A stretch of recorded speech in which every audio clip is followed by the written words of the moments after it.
Okay, what's up, guys? So, Fact Faction has uploaded a video, and one of you guys wanted to see this video: 5 disturbing 911/999 calls made by killers. And the thing is, I have seen this video numerous times, and I always put it off. Like, I don't know. To me, like, disturbing calls and all that stuff, it's a little bit creepy, and so Fact Faction be making some creepy videos, and it'd be kind of having me thinking, and like, alright, like I'm saying, I don't like this stuff, you guys. Fact Faction, I had to say, one of the channels that can creep me out, and I was really just trying to put off this video and act like it just doesn't exist, but you guys wanted it, and here I am reacting to it, so let's go ahead and get creeped out. Make sure you guys subscribe to Fact Faction. 530k, get them to that 600. Now, like, viewer discretion is advised. Don't watch this if you get scared. But I'm scared, and so on. From a teenager who confessed to a double murder to a serial killer who called 911 many times. Wow. Today, Fact Faction looks at 5 killers' disturbing calls to emergency services. Jake Evans. First up is the shocking confession made by 17-year-old Jake Evans, who called 911 to report the murder of his mother and younger sister. In the call, which was made in 2012, Jake explained in terrifying detail how he killed both his mother and sister using a gun he had stolen from his grandfather, and talked about his thoughts before and after the killings. He explained that he was influenced by the horror film Halloween. He admired the killer in the film because he did not have any empathy. Leading up to the incident, Evans had gotten angry at his 15-year-old. Yeah, it's a movie, like, oh man, sister Mallory, due to hearing her say something racist. According to Evans, this made him despise his family, and as a result, he saw them as bullies and racists. In his full 4-page confession, Jake also explained that he was planning on killing his grandparents who lived opposite his house, as well as his older sister, but had second thoughts after the murders. In 2015, Evans was sentenced to 45 years in prison. Wow. Yeah, I don't like racism myself. And, you know, it's just like, the thing is, I deal with racism all the time, and I would never encourage somebody to go out and do what he did. Like, that's, like, to me, deal with it. Like, if that's how they live, that's how they live. Like, you just gonna have to deal with it, fam. Like, that's, you know, honestly, that guy's dealing with something, but I would never be in his shoes. Like, I wouldn't want to be in his shoes. I would never be in his shoes. Do some stuff like that. I just been like, all right, well, I know I gotta get up out this house, so I think I did everything I could to make that happen, and so on. So, anyways, yeah, that's crazy, but I don't think that should have been a reason to kill your family. Like, that's your family. This just wasn't a reason. Like, yeah, they're being racist and all that. I don't really care that much for racism and stuff. It doesn't get to me. And so something like that, what he did, of course, I don't approve of it. Parker County 911, where is your emergency? My house. Okay, what's the emergency? I just killed my mom and my sister. What? That's crazy. I just killed my mom and my sister. You just killed your mother and your sister? How did you do that? I shot him with a .22 revolver. That's crazy. Are you sure they're dead? Yes. That's crazy. That is, I sure forgot, like, the 911 call part. Like, that's crazy. I just got so carried away with the story, I just forgot about I'm gonna hear the calls too, so. Next up is Brian Sweat. At the age of 27, he committed mass murder in Greenwood County, South Carolina. His victims ranged from the ages of 9 to 51 years old. Dang. Among the victims were Chandra Fields, the mother of Sweat's baby daughter, both of her parents, and 2 of Chandra's nephews. Wow. It is believed that Sweat had broken in and waited for the victims in their home while they were out, and then took them hostage as soon as they returned. I think I heard stories like He bound them that. with duct tape and then shot the majority of them.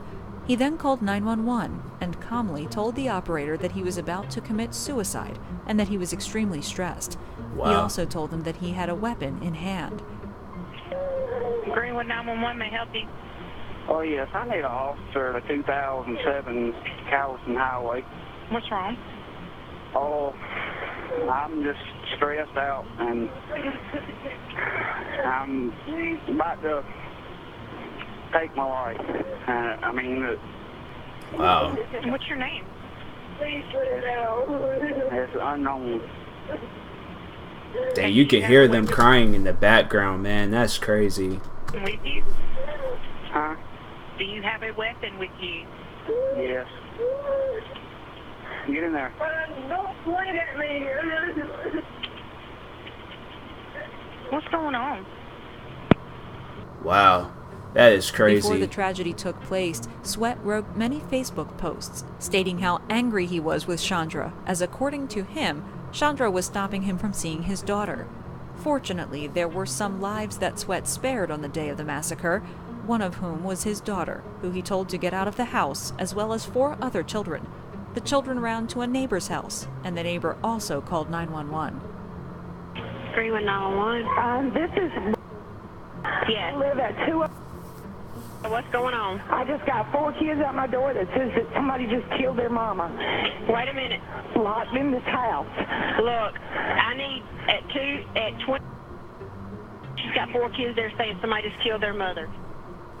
Sweat had a long history of violence and had previously been charged with assault. I don't know. That's not a reason to kill people. Because it's like, if I was in his situation and I had a girlfriend, ex-wife, wife, she wouldn't let me see my kid. I'm just like, all right, well, that kid gets older. You ain't going to allow me to see my kid. Like, I'm going to still live my life regardless. You know, I will try to, in any way possible, like, talk her into letting me see my kid. But taking her life, and it just ain't worth it. But if I never do get to see that kid and their kids all the way up until, like, an adult and things, I'm like, make sure you tell them, like, when they get old enough to comprehend, it's like, I tried all the time to get involved in their life. Like, you know, and you wouldn't let me. So make sure you let them know that that's going to be over your head. I'd rather have that over their head than over my head that I killed somebody. So on the day he decided to take many people's lives, he was actually due in court for a burglary charge, and there was a possibility of him going to prison for 30 years. After shooting the 5 family members, Sweat turned the gun on himself. Wow. It's crazy, man. Dale Creegan was well known in his hometown of Manchester as a hard man and was a notorious drug dealer, making up to £20,000 a week. He enjoyed traveling and would always fly business class, even though he officially classed himself as a plasterer. While in Thailand, Creegan lost his left eye after getting into a fight. Back in England in May 2012, the 29-year-old got into another fight in a pub and ended up shooting and killing 23-year-old Mark Short. During the incident, Creegan also attempted to kill 3 other men. 2.5 months later, Dale Creegan traveled to Mark Short's 46-year-old father's house and murdered him in the same fashion before throwing a hand grenade at his body. After being on the run for some time, on September 18, 2012, Creegan murdered 2 female police officers by shooting them at least 8 times each and throwing an M75 hand grenade at them. In order to get the police to his house, he had made a hoax call to 999 and made up a story of an attempted burglary. On the phone, Creegan provided the phone operator with in-depth detail about the criminal and told them where the supposed criminal had fled to, and even made a joke. What is really disturbing about this phone conversation is how he calmly told the operator that he would be waiting for the police. Wow. Emergency. Someone just threw a big concrete slab through my back window and ran off.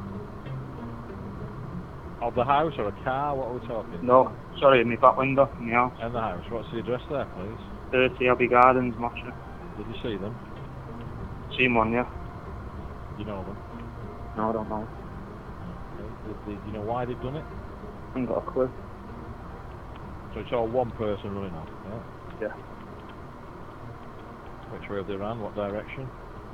Ran there. There's like a field at the back, and I've seen them running over the field. I can point it out to the officer. Wow. Your name, please? Adam. What's your second name, Adam? Archery. Right, I'll get an officer up there, have a look round, see if they can see anybody similar, and then they'll come and see you. All right, Adam? How long would it take? Do you know roughly? I know that it's not that serious. But... Well, because it's just happened, it's gone in on the priority, so that's within the hour, certainly. But okay. They'll try and get up there as soon as, if there's a possibility he's still knocking about. All right then, thanks very much. Okay. I'll wait. I'll be waiting. All right. Wow. All right, Adam. All right, Bye-bye. bye. Bye-bye.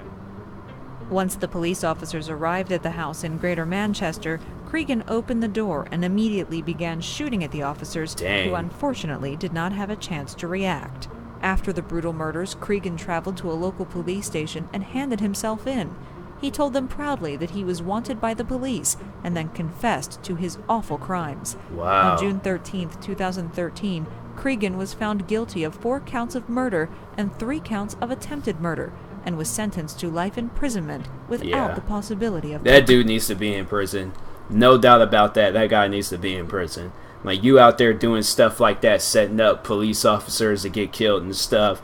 Like, yeah, you need to be in prison. I honestly, I thought in execution, I thought they were gonna say like he was executed for all the crazy stuff he did. Cause out here in America, you get executed for just randomly killing a cop. Like, I think you get executed for that type of stuff. Life in prison.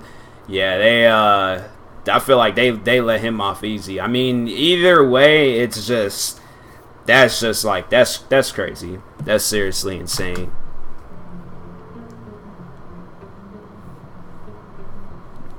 Omar Thornton.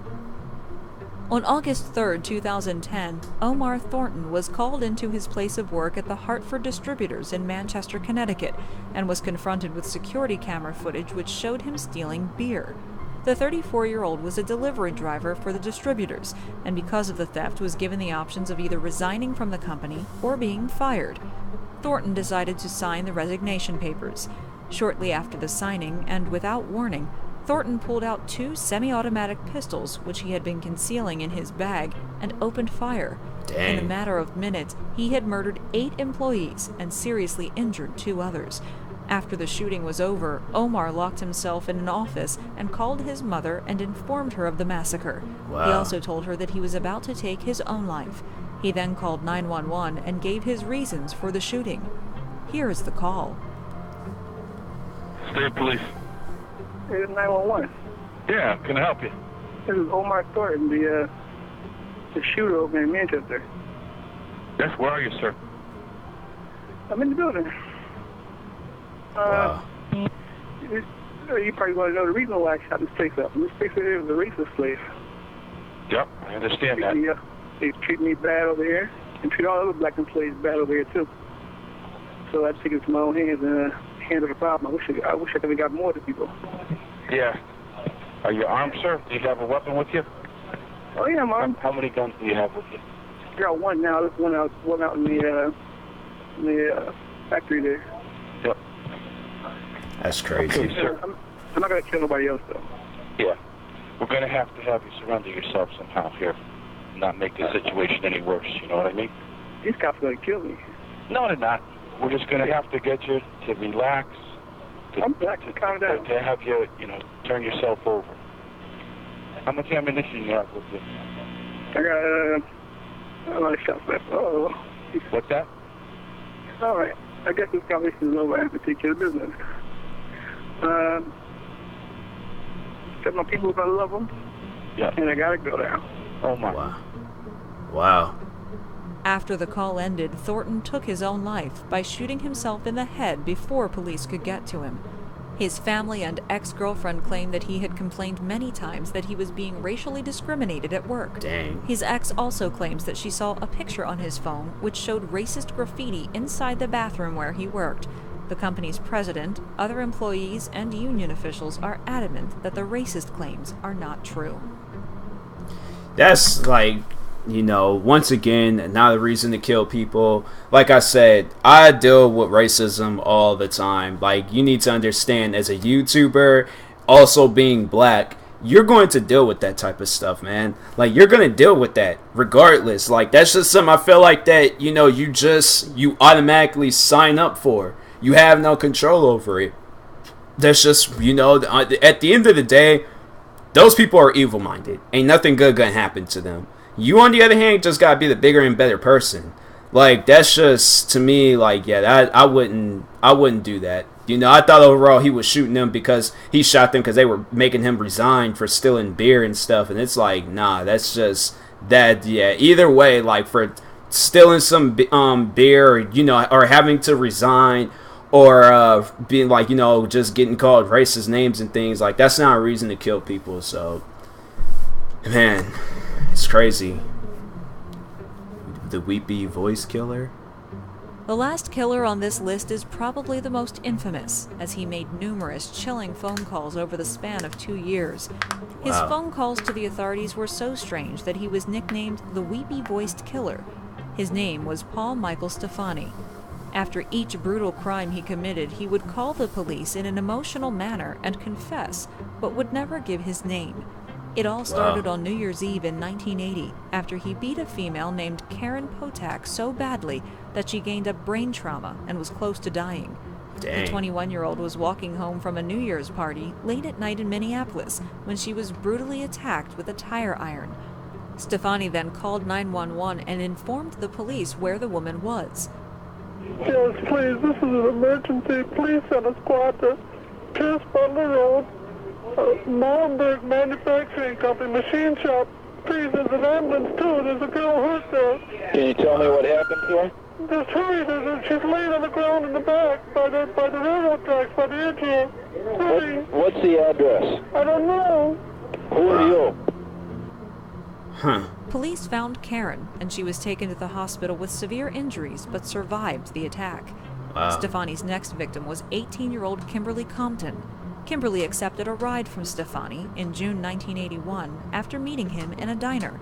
Using an ice pick, Stefani stabbed the teenager 61 times and then once again called 911 and confessed. Oh, you find me? I just stabbed somebody with an ice pick. I can't stop myself. I keep killing somebody. Wow. 2 days later, That's crazy. Stefani called back and apologized for the murder and claimed that he would turn himself in. However, he never did.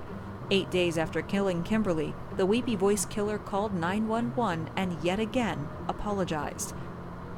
Don't talk, just listen. I'm sorry what I did to Compton. I couldn't help it. Don't know why I had to stab her. I am so upset about it. I keep getting drunk every time. I can't believe I just like a big dream. I can't think of being locked up. If I get locked up, I'll kill myself. I'd rather kill myself than get locked up. I'll try not to kill anybody else. That dude crazy, man. In 1982, Stefani murdered another woman, Kathleen Greening, by drowning her in her bathtub, but this time did not call to confess the crime. Later that year, Barbara Simons was stabbed over 100 times and her body was found in a Minneapolis river. 2 days later, police received this call. Please don't talk, just listen. I'm sorry I killed that girl. I stabbed her 40 times. Kimberly Compton was the first one over Facebook. Oh, I don't know what prevented me. I'm sick. I'm going to kill myself, I think. Where are you? If somebody dies with a red shit on it, it's me. I killed both of you. I'm sorry. I'll never make it to heaven. Calm down. That guy. Stefani's Man. final victim was a 21-year-old prostitute named Denise Williams. Stefani picked her up and took her to his apartment to have sex. After leaving the apartment, instead of dropping the young woman back at the red light district as he had promised, Stefani drove down a dark and secluded road and brutally attacked her with a screwdriver. He stabbed her multiple times. Fortunately, Denise was able to strike him in the head with a glass bottle and managed to get away. As a result, Stefani was bleeding pretty badly, so he decided to call for medical help. Investigators recognized his voice and were able to link this call to the attack on Denise Williams, and Stefani was arrested. Investigators were then also able to link Stefani to the murder of Barbara Simons, and in 1983, he was given a 40-year sentence. After many years in prison, in 1997, Paul Stefani confessed to all of his crimes, and police were able to officially link him to the weepy-voiced killer calls. Paul Stefani died in prison in 1998 after suffering from skin cancer. Wow. Yeah. Thanks for watching this video. If you have a suggestion like, for another video, then please leave it in the comments below. Yeah, they only gave him 40 years. I'd been like, nah, that's. I was about to say after everything he did, and they just only give him 40 years. Nah, I ain't with that at all. So, yeah, that's crazy. That was like, man, this stuff like that where it's just all like, why do people have to be like that insane, you know, that crazy to do something like that? So that's traumatizing for like the, because no, there's this TV show called 911, and it was, you guys can watch, I think you guys can go and watch the first season, but they had it on there where they're like, the 911 operator would get like them crazy calls and stuff. And even in there is the one, it was the Halle Berry movie, The Call, and it's like, it takes movies and shows like that to realize that 911 operators, they have a bad job. They have a seriously bad job because they gotta hear that stuff as it happens. Like, they gotta hear a person get killed. They gotta hear, and it's like, that to me, that's crazy.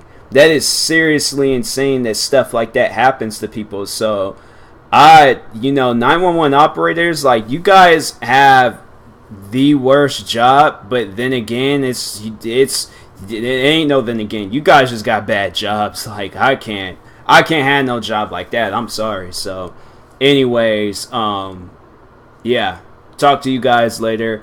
Shout out to Fact Faction. Make sure you guys go subscribe to them, and yeah, talk to you guys later. Thank you for watching. Peace.